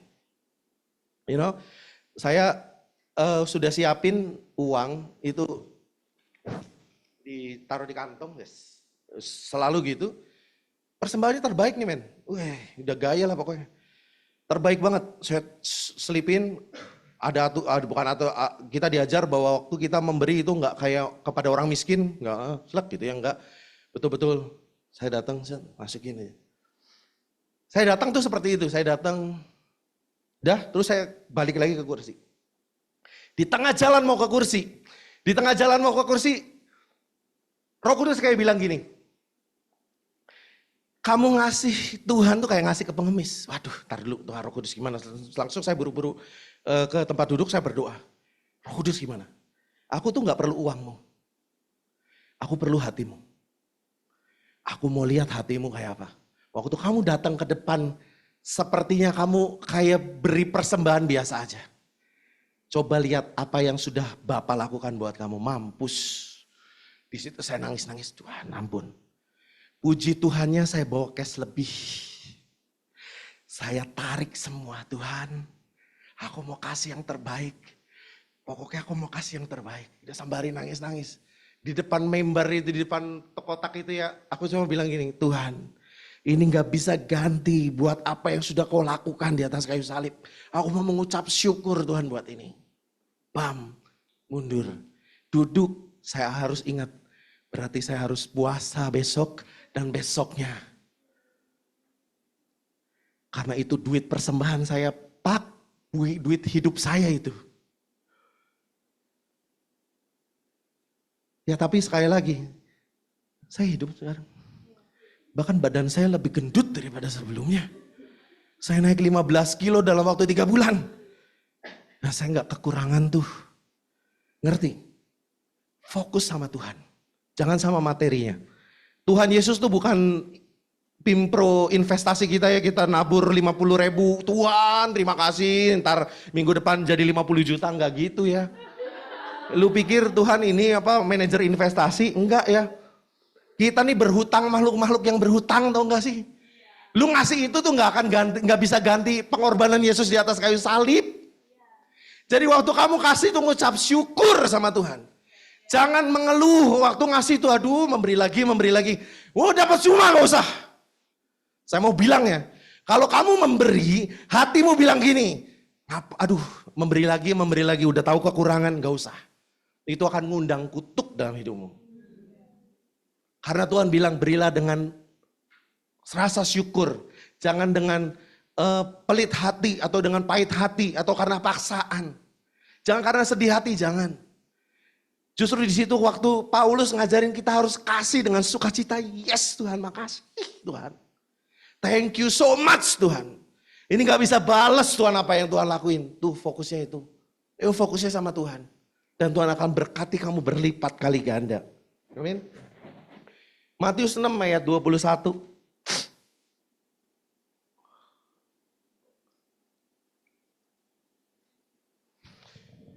Matius 6 ayat 21 kita sering banget baca ayat ini. Karena di mana hartamu berada? Karena di mana hartamu berada, di situ juga hatimu berada. Ya, kita sering banget baca ayat ini tapi sepintas lalu dan benar-benar kalau kamu mau hati kamu terpaut sama Tuhan, berilah persembahanmu sama Tuhan. Berikan persembahan sulungmu sama Tuhan. Berikan persembahan perpuluhanmu di hadapan Tuhan. Berikan persembahan khususmu di hadapan Tuhan. Maka hartamu, hatimu akan melekat sama Tuhan. That's why kita harus punya yang namanya pengendalian atau pengelolaan keuangan atau perincian keuangan. Coba lihat baik-baik kalau kamu lagi ngalamin krisis. Jangan-jangan kamu belum memberi. Atau tidak memberi atau jarang memberi. Duit saya habis tapi buktinya kok. Habis kemana? Kalau penghasilan kamu ya larinya ke makanan, barang-barang lebih besar daripada lari memberikan persembahan sama Tuhan, maka hartamu ya ada di makanan, hartamu ya ada di barang, hartamu ada di segala sesuatu yang dari dunia.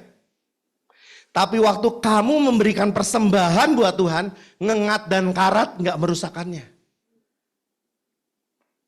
Itu harta yang berharga. So, kalau kamu mau hatimu terpaut sama Tuhan, kasih persembahan. Kasih persembahan. Saya senang banget sama peristiwanya Raja Daud. Daud, bukan Daud ini. Raja. Daud waktu dia mengembalikan tabut perjanjian. Dia berapa langkah ya? 7 langkah, 3 langkah. Dia mempersembahkan korban sembuah Tuhan. Dia lompat-lompat lagi, nari lagi, ngucap syukur Tuhan, makasih tabut perjanjianmu. Lompat-lompat lagi, ngucap syukur lagi. Terus dia gitu. Sampai dari tempat Obed Edom sampai kembali ke Yerusalem. Apa yang dia kasih sama Tuhan? Hatinya. So hari ini kita mau beri sama Tuhan dengan cara yang berbeda. Kita beri dengan hati kita. Tuhan, aku cuma punya uang 2.000. Kasih sama Tuhan. Kalau memang itu punyamu tinggal segitu, kasih. Tuhan, aku cuma bisa sanggup 5.000. Karena dikasih uang jajan sama mama. Pas 5.000 ini. Artinya Tuhan habis ini aku gak jajan. Kasih sama Tuhan. Kasih. Next time saya akan ajarin tentang Jehovah Jireh. Karena itu prinsip. Kasih. Jangan hitung-hitungan sama Tuhan. Tuhan udah kasih segala sesuatu. Yuk hitung berkat Tuhan. Kalau kata firman Tuhan. Hitung berkat satu persatu. Kamu akan ngerti gimana Tuhan kau baik banget. Dan layakkah Tuhan dapat segitu dari segala penghasilanmu? Kalau kamu hitung berkat hari ini. Hitung berkatnya Tuhan. Lalu ketika kamu memberikan persembahan. Layak gitu Tuhan dapat segitu dari kantongmu. Mungkin kamu punya uang yang lain. Kamu sayang-sayang. Nanti kalau saya kekurangan makan gimana Tuhan? Selalu yang dipikirkan adalah kekhawatiran. Kita akan perangi itu. Ya. So ketika kita mengaitkan, memberikan harta kita sama Tuhan. Hati kita ada di tangan Tuhan. Amin. Yang kedua ini penting. Roma 11 yuk kita baca dengan cepat. Roma 11 ayat 16.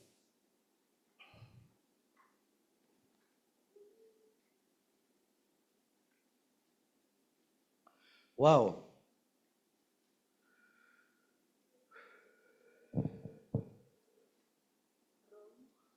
Roma 11 ayat 16.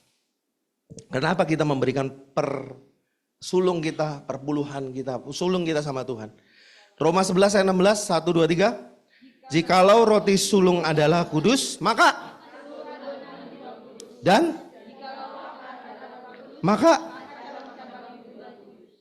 amin. Waktu kamu memberikan sulungmu di hadapan Tuhan, persembahan sulung itu kudus di hadapan Tuhan. Maka di sini bilang apa? Seluruh adonan juga. Artinya Tuhan akan menguduskan pekerjaan kamu. Bukan cuma memberkati men. Tahu arti kata menguduskan? Yang tadinya kamu curang-curang, Tuhan akan bongkar. Itu gak berkenan. Itu gak berkenan. Bongkar semua. Dan didatangkan yang kudus dari Tuhan. Bukan cuma baik. Kalau Tuhan bilang daripadaku kudus dan berkenan, kamu hitung sendiri nanti pakai kalkulator. Lipat kali ganda akan Tuhan kasih. Dari yang kamu kerjakan yang tidak kudus itu. Sekali lagi, kalau kamu memberikan sulung, maka Tuhan akan menguduskan adonanmu. Selama ini kamu pakai cara-cara yang gak berkenan. Selama ini kamu pakai cara-cara yang kotor. Selama ini kamu pakai cara-cara yang gak kudus. Tuhan akan kuduskan. Tuhan bilang, aku gak berkenan. Itu cara Tuhan yang paling baik untuk menyelamatkan kita. Setelah adonan kita kudus, pekerjaan kita kudus, waktu kita memberikan persembahan kudus di hadapan Tuhan. Begitu terus. Dan jikalau akar adalah kudus, maka cabang-cabang kudus. Begitu juga dengan hidup kita, kita adalah ranting. Maka semua cabang-cabang dalam hidup kita akan dikuduskan sama Tuhan. Dampak simple dari kita memberikan perpuluhan di hadapan Tuhan. Ya, mau pekerjaanmu dikuduskan? Atau kamu suka dengan korupsimu hari-hari ini? Bertobat baik-baik. Stop melakukan pekerjaan yang tidak kudus di hadapan Tuhan. Kalau kamu mau dikuduskan, beri persembahan sulungmu sama Tuhan. Ngucap syukur sama Tuhan, Tuhan akan kuduskan adonanmu. Tuhan akan beresin masalah-masalah pekerjaanmu. Kok gue banyak utang, kok gue banyak ini, kok gue banyak itu, gue banyak masalah keuangan. Tuhan akan mulai pretelin satu-satu. Tuhan akan mulai bongkar satu-satu, ini loh yang bikin gak bener, ini lo bikin gak bener. Ayo bertobat di sini, ayo benerin yang ini, ayo benerin yang ini. Tuhan akan kuduskan adonanmu. Mungkin itu painful di awal. Tapi kamu akan bersuka cita sama seperti Esau bersuka cita. Esau lagi aku bersuka cita. Sama seperti Ishak bersuka cita karena Tuhan berkati segala apa yang dikerjakannya berhasil. Amin. So ayo kuduskan. Kuduskan adonanmu dengan cara apa? Berikan persembahan sulung. Next. Kenapa buah sulung? Ini yang terakhir. Keluaran 23 ayat 20 sampai 23. Kak Yorga pernah bagi ini, Kak Esther pernah bagi ini ya. Kalau teman-teman baca, ini lucu sekali sebenarnya. Saya juga pas lagi ngerenungin ya. Kalau teman-teman baca Keluaran 23 ayat 20, di atasnya tuh ada perikop teman-teman. Seolah-olah ayat yang atas dan yang bawah, 19 dan 20 itu terpotong. Sejatinya itu enggak. Ayat 19 sampai 20 dan 20 itu nyambung. Jadi bacanya seperti ini. Waktu kamu baca tentang perayaan peraturan hari-hari raya, kamu penuhi semua di hadapan Tuhan. Lalu ayat 20 itu terjadi buat hidupnya kita. Langsung bilang seperti ini. Sesungguhnya, lihat langsung dibilang gitu. Behold, atau ketahuilah, atau woi sadar woi, gitu ya. Sadari, aku mengutus seorang malaikat berjalan di depanmu untuk melindungi engkau di jalan dan untuk membawa engkau ke tempat yang aku sediakan. Waktu kita ngasih sulung, tadi kita lagi lagi proklamirkan di hadapan Tuhan, Tuhan engkau yang akan provide hidup saya selama setahun. Cuman itu enggak. Ini dari pihak Tuhan, Tuhan akan buat ini. Perhatikan ini baik-baik. Aku mengutus seorang malaikat. Kalau pakai bahasa Inggrisnya, itu dipakai kata angel, A-nya itu besar. Ini malaikat Tuhan, perlambang daripada Tuhan sendiri. Represent of God himself. Ya, Tuhan akan menjadi malaikat buat kamu dan akan berjalan di depanmu untuk melindungi engkau di jalan. Ya, ini bukan bicara kamu nanti terhindar dari kecelakaan, enggak. Bukan hanya itu. Ada yang di sini terjerat pinjol, ada di sini yang ikut judi-judi online, ada yang di sini kena tipu SMS atau tiba-tiba diklik, wih, M-banking semua dirampok sama ini, itu dihindarkan dari hidup kamu. Kebodohan-kebodohan, kekonyolan-kekonyolan itu mulai hilang di hidup kamu. Ya, Tuhan berjalan di depanmu dan melindungi engkau di jalan. Ya, dan untuk membawa engkau ke tempat yang telah kusediakan. Terus saya ngerenung firman ini. Tuhan, Tuhan Yesus juga sama kan berjalan di depan kita gitu loh. Mau anak-anak Tuhan yang ngasih sulung sama yang enggak kan Tuhan janji menyertai kita sampai kepada kesudahan zaman. Tuhan kan akan bersama-sama dengan kita. Allah kan Allah Immanuel, kau selalu ada dengan kita. Betul kan Tuhan? Tuhan bilang enggak. Aku memberikan matahari buat orang jahat, orang baik. Angin buat orang jahat, buat orang baik. Aku ngasih hujan buat orang jahat, buat orang baik.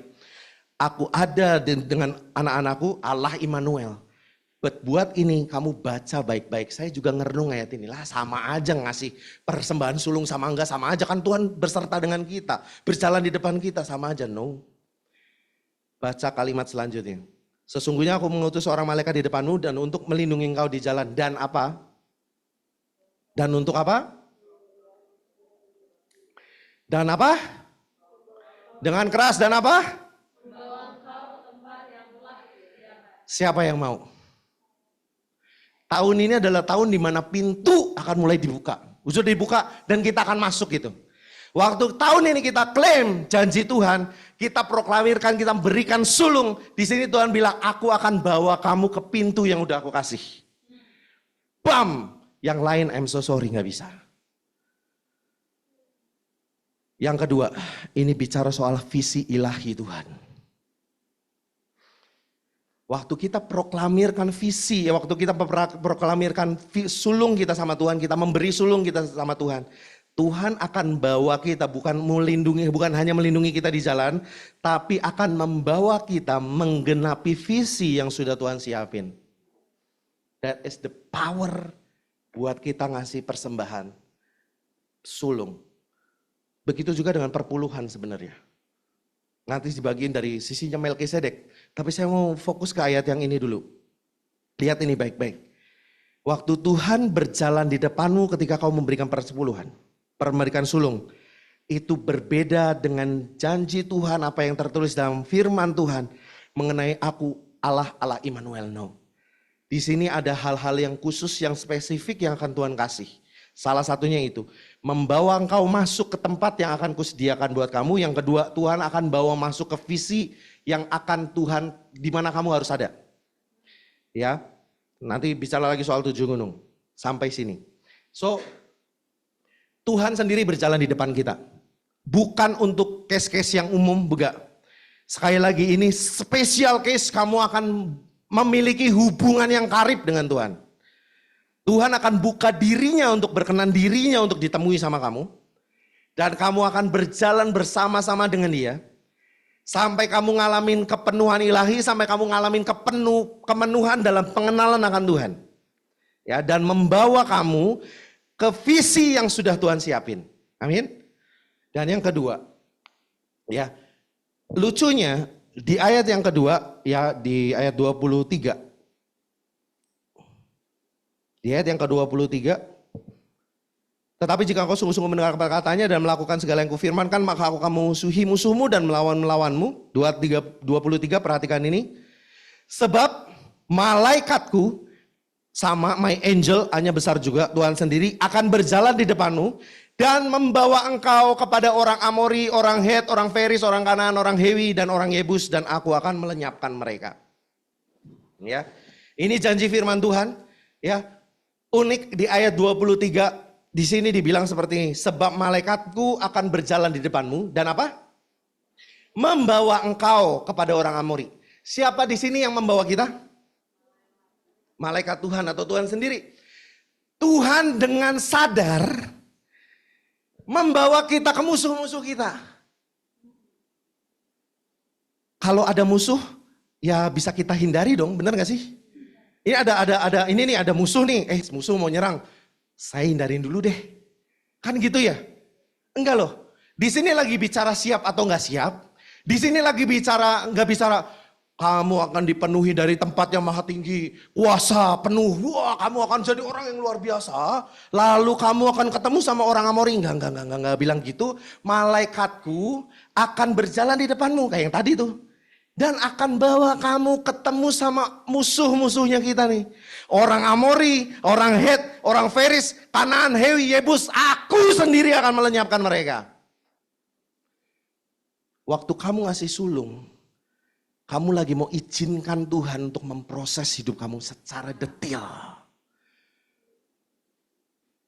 Orang Amori itu bicara soal kesombongan hati. Orang Amori bicara soal kesombongan hati. Arogan. Beresin sama Tuhan. Thank you. Sekali lagi, kalau hati kita nggak diproses sama Tuhan, kalau hati kita nggak benar dan lurus di hadapan Tuhan, waktu kita terima blessing itu akan membunuh kita. Ingat cerita tentang Raja Asa yang diberkati Tuhan dan dia nyimpang sama Tuhan? Ya. Ada ingat lagu yang berkata, apa yang dapat memisahkanku? Terus, dari kasih-Mu Tuhan, sahabatku lanjut aniaya-Kau. Terus, taat-Kau. Terus,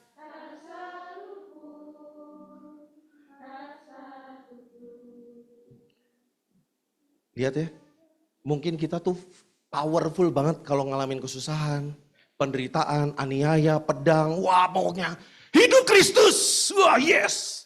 Begitu dapat berkat nyimpang. Kalau lu gak siap, habis. Kekayaan itu bikin kamu jauh dari Tuhan. That's why Tuhan proses hati kita dulu. Waktu saya lagi ngerungin berapa kebenaran tentang finansial. Selalu baliknya ke hati. Selalu baliknya ke proses hati. That's why lucunya gini, kalau nanti teman-teman lihat pergab kita, itu bicara soal kerendahan hati, soal hati semua tuh beresin hati lah. Tanggal 8 Maret ini ngek buah sulung. Lalu bicara soal hati lagi. Itu kebetulan enggak? Karena kalau lu pun nggak punya hati yang benar di hadapan Tuhan, berkat akan bunuh kamu perlahan. Raja Asa, you can name it, banyak banget. Banyak banget yang ketika sudah diberkati sama Tuhan malah nyimpang. Banyak sekali. Ya so, ada satu lah di tempat di mana saya ada gitu ya. Diberkati secara luar biasa, Tuhan jawab dia dapat pekerjaan. Begitu dia dapat pekerjaan, boom, dia hilang. Dia gak pernah lagi datang ke gereja. Dia gak pernah datang lagi ke persekutuan. Dia gak pernah lagi datang ke ibadah. Lalu kemana? Entah kemana. Dan tiba-tiba dia pakai jilbab dan segala macam. Hati-hati sama berkat. Kalau hati kita gak siap, kita selesai. That's why Tuhan proses hati kita dulu.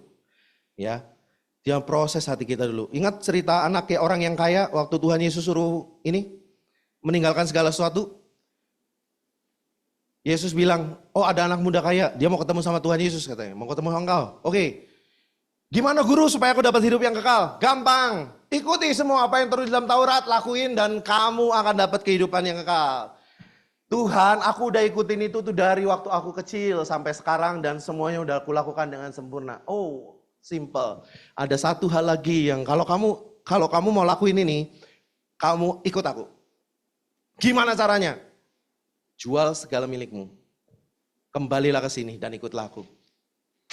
Orang kaya itu bilang, maka sedih hatinya karena hartanya banyak. Hati-hati. Hati-hati sama yang namanya berkat. Kalau kita nggak siap, itu akan bunuh kita. Tuhan ini lagi masih tahan-tahan. Tuhan mau memberkati kita dengan berlimpah, yes. Gak mungkin nggak, perbaiki dulu hatimu. Perbaiki dulu mindsetmu. Yang pertama arogan, hati-hati. Waktu kamu memberikan persembahan, ya, dan kamu masih berselisih dengan orang lain, kamu masih berselisih dengan temanmu, kamu masih berselisih dengan sahabatmu, kamu masih berselisih dengan rekan kerjamu, kamu masih berselisih dengan bosmu, bertobat. Bertobat dulu, baru kamu persembahkan. Makanya orang yang mempersembahkan persembahan dengan benar, nggak mungkin orangnya sombong. Dia harus berani bayar harga, dia harus berani rendah hati. Dengan cara apa? Beresin dulu. Baru kamu mempersembahkan. Jangan pernah kasih persembahan kalau kamu masih konflik ya. Karena Tuhan gak ajar itu. Beresin dulu, ampuni dulu. Rekonsiliasi. That's why Tuhan kalau kamu beri ini, Tuhan akan bawa kamu akan ngalamin peperangan-peperangan dalam batin kamu. Tuhan akan proses kesombongan kamu. Tuhan tapi aku gak salah. Aku juga gak salah dari kayu salib. Tinggal datang minta ampun, tinggal datang minta maaf, maaf ya saya salah, saya bikin kamu salah.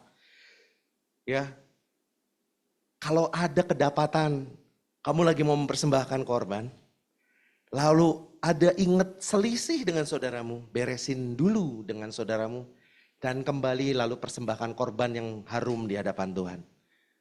Orang Amori harus beres di tengah-tengah kita. Kau nggak bisalah juga hidup dengan kekayaanmu. Kau mau kaya seperti apa, ingat itu punyanya Tuhan. Kamu nggak bisa bermegah dengan kekayaanmu, itu adalah orang-orang Amori. Beresin hati. Yuk, yang hari-hari ini belum ngampunin saudaranya. Hari-hari ini belum ngampunin saudarinya. Hari-hari ini belum beresin masalah hatimu sampai detik ini dengan saudaramu. Bertobat. Beresin. Kenapa? Persembahanmu gak kenan. Kamu mau sumbang setengah dari hartamu sekarang. Ini persembahan sulung kita buka plek. Ayo yang mau kasih persembahan sekarang. Oh kamu dengan gagah berani. Kamu bawa miliaran berat taruh. Tapi hatimu masih berselisih dengan saudaramu. Tidak akan pernah diterima sama Tuhan. Sampai kamu beresin dulu dan kembali untuk mempersembahkan korban. Itu prinsip.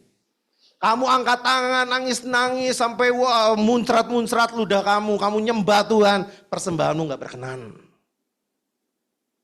Karena kamu apa? Sombong. Masih ada amori dalam hati kamu. Orang yang memiliki ini gak akan pernah bisa terima kekayaan dari Tuhan. Begitu terima kekayaan ngaco. Next. Orang head itu bicara soal teror, itu bicara soal kekhawatiran, takut atau khawatir ya.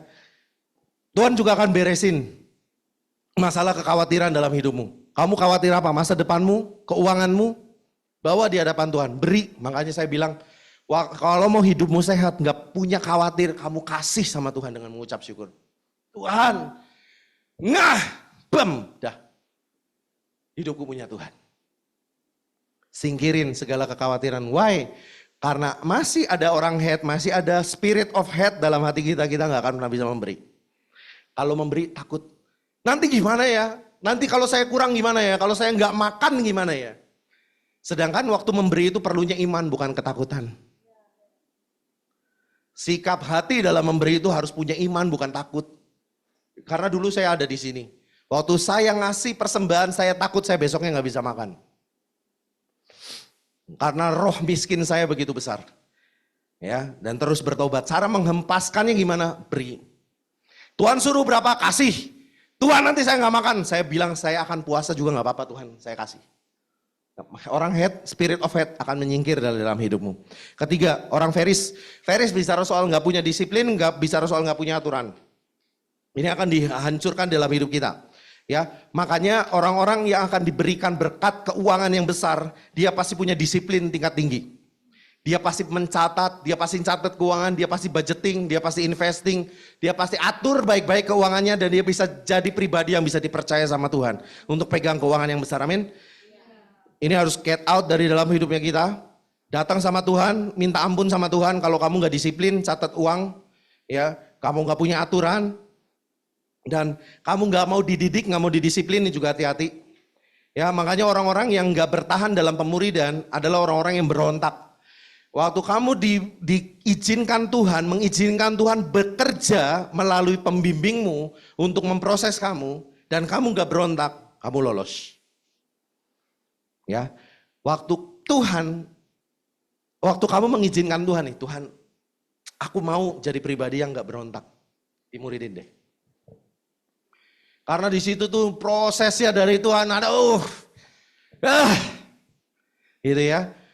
Dan kamu memutuskan untuk tidak berontak sama Tuhan. Roh Feris akan get out dari dalam hidupmu. Oke? Ya, jadi berilah dirimu dimuridkan. Berilah dirimu didisiplin, berilah dirimu dikasih aturan-aturan. Ya, pembimbing tuh nggak gini loh, nggak tiba-tiba nih pembimbing lagi nggak ada angin, nggak ada hujan ngajar, ayo. Kamu coba deh potong rambut.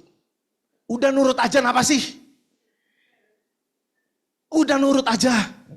Itu pasti ada maksud Tuhan kayak kasih hikmat sama kamu. Udah lakuin aja. Boom, akan terjadi sesuatu buat hidup kamu. Kalau kamu gak punya uang tinggal bilang, Kak, mohon maaf. Saya lagi tipis saldonya. That's why pemuridan.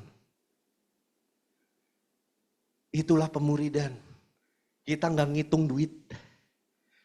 Kita giving. Kita terus memberi. Ya, datang, Kak, ya dengan rendah hati aja nggak apa-apa supaya hempas tuh roh Hamori. Aduh Kak, sorry Kak, bener-bener saya lagi miss nih, nggak ada duit nih. Pembimbing kasih. Ya, itu tuh. Ya, jadi berilah dirimu dimuridkan, ya. Supaya apa? Roh Feris keluar. Yang ketiga, yang keempat, roh Kanaan. Kanaan bicara soal nafsu materi, terus kejar materi. Kamu lihat orang lain, kamu pengen jadi orang itu. Kamu lihat orang lain, kamu pengen jadi orang itu. Terus. Dan yang kamu kejar adalah materi. Ya, yang kamu kejar selalu materi, selalu uang.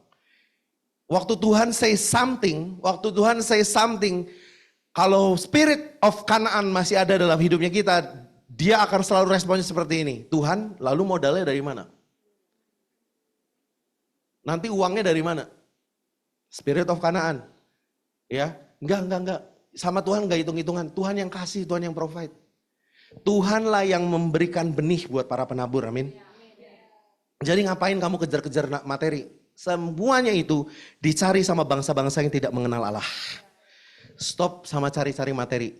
Pengen kaya cepat, pengen kaya mendadak. Kamu ikut judi online, stop. Itu roh Kanaan. Makin kamu masuk, makin terjerembab. Itu kayak pasir hisap, bup. Saya takut ya, sudah tidak lagi terselamatkan. Kalau hari ini firmannya, kamu dengar firman ini, bertobat sekarang saat ini juga. Kalau kamu punya pembimbing, kamu share sama pembimbing kamu. Kita sama-sama cari jalan keluarnya. Kalau kamu terjerat sama pinjol, sama judi online, bertobat hari ini juga. Karena spirit of Kanaan akan sedot kamu sama seperti kayak pasir hisap. Stop saat ini juga. Hati-hati sama kejar materi. Kenapa? Karena ada gap antara keinginan dan realita. Itu jauh. Maka spirit ini menguasai di sini. So hiduplah dengan kasih karunia di hadapan Tuhan. Kalau kamu belum bisa beli iPhone 15, ya nggak apa-apain kamu beli iPhone 15. Cuman buat gaya-gayaan. That is spirit of Kanaan. Hidupnya diatur apa kata orang. Get out dalam nama Yesus. Ya, perangi ini saudara, perangi. Yang berikutnya adalah hewi. Hewi ini bicara soal zona nyaman atau egois. Ya, nggak mau keluar dari zona nyaman, saya nyaman dengan kondisi seperti ini. Kamu nggak ini, dengan hasil penghasilan kamu segini, kamu aman. 500.000 doang sebulan. Nggak masalah, mungkin inilah yang dikasih sama Tuhan ya. Saya mah terima-terima aja. Dengan dalil seperti itu padahal dia nggak mau maju. Padahal dia nggak mau berusaha lebih, dia egois. Hati-hati sama spirit ini karena orang-orang yang memiliki spirit ini sekali lagi tidak akan pernah bisa diberikan berkat, dipercayakan berkat sama Tuhan.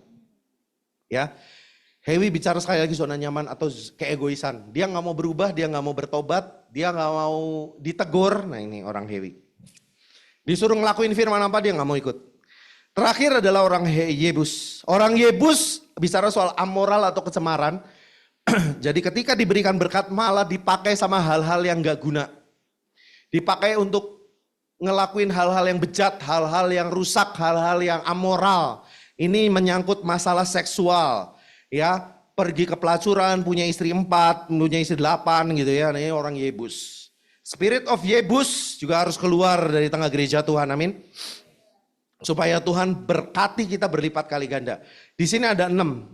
Ada 6 musuh yang akan Tuhan bawa waktu kita memberikan persembahan sulung, maaf. Waktu kita memberikan persembahan sulung ada 6 enemy, ada 6 musuh yang harus kita hadapi. Kalau kamu memiliki salah satunya, mengucap syukur kamu tahu hari ini. Dan bertobat di hadapan Tuhan, kamu gak perlu perangi sendiri karena janjinya, aku akan bawa engkau ke sana dan aku akan melenyapkan mereka. Just bring to the Lord.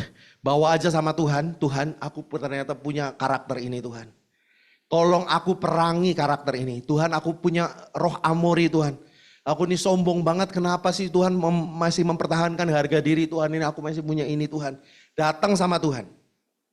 Berikan sulung, datang sama Tuhan. Tuhan akan beresin itu. Amin. Kamu akan gak sadar ternyata itu hilang di tengah-tengah kita. Ya. Nah, dampak dari memberikan persembahan sulung itu. Dan terakhir, kenapa kita memberikan persembahan sulung sekali lagi itu kita ingat akan dia. Kita ingat akan Tuhan. Ya, itu salah satu bentuk cara kita untuk mengingat berkat-berkat Tuhan, mengingat siapa dia dan keberadaan dirinya. Saya mau tutup dengan satu ilustrasi. Ada satu pengusaha dari Timur Tengah, begitu kaya raya,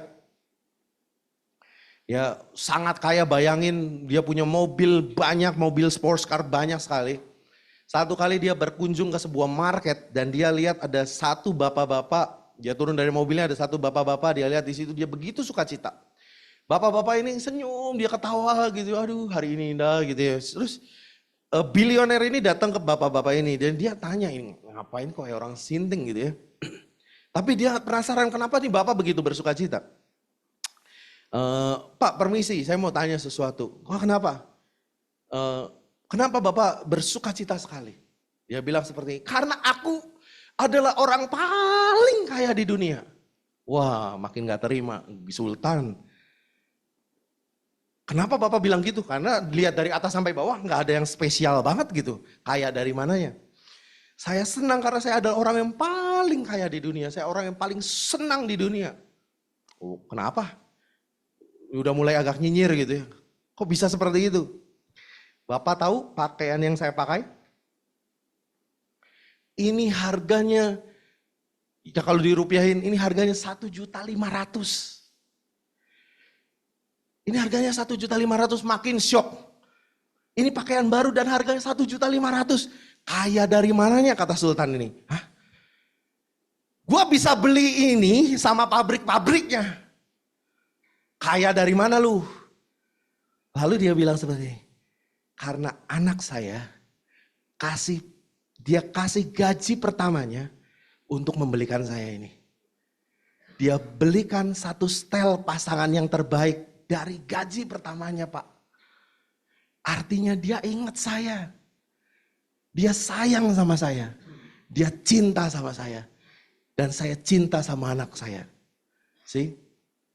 Kalau kita kasih persembahan sulung di hadapan Tuhan, itu menyukakan hati Tuhan.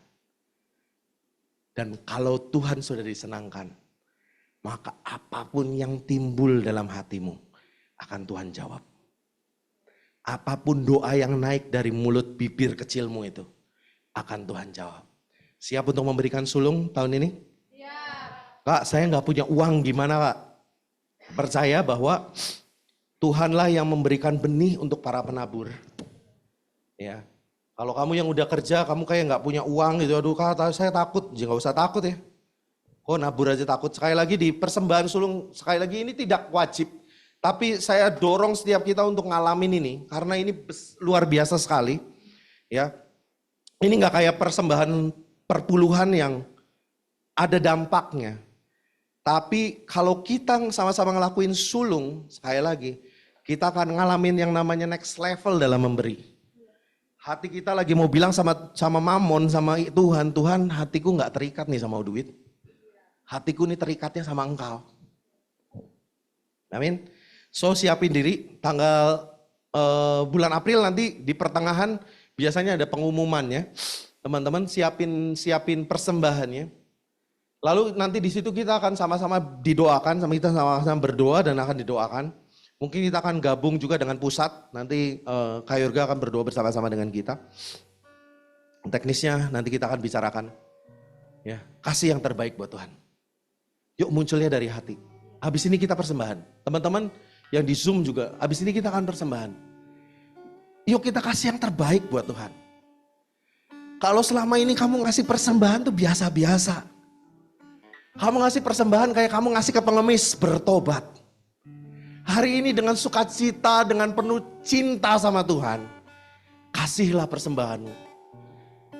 Kasih, karena apa yang kita lakuin, persembahan yang kita kasih, sekali lagi gak bisa untuk menggantikan apa yang udah Yesus lakukan di atas kayu salib.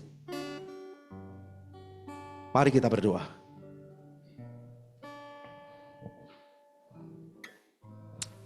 Yesus Tuhan.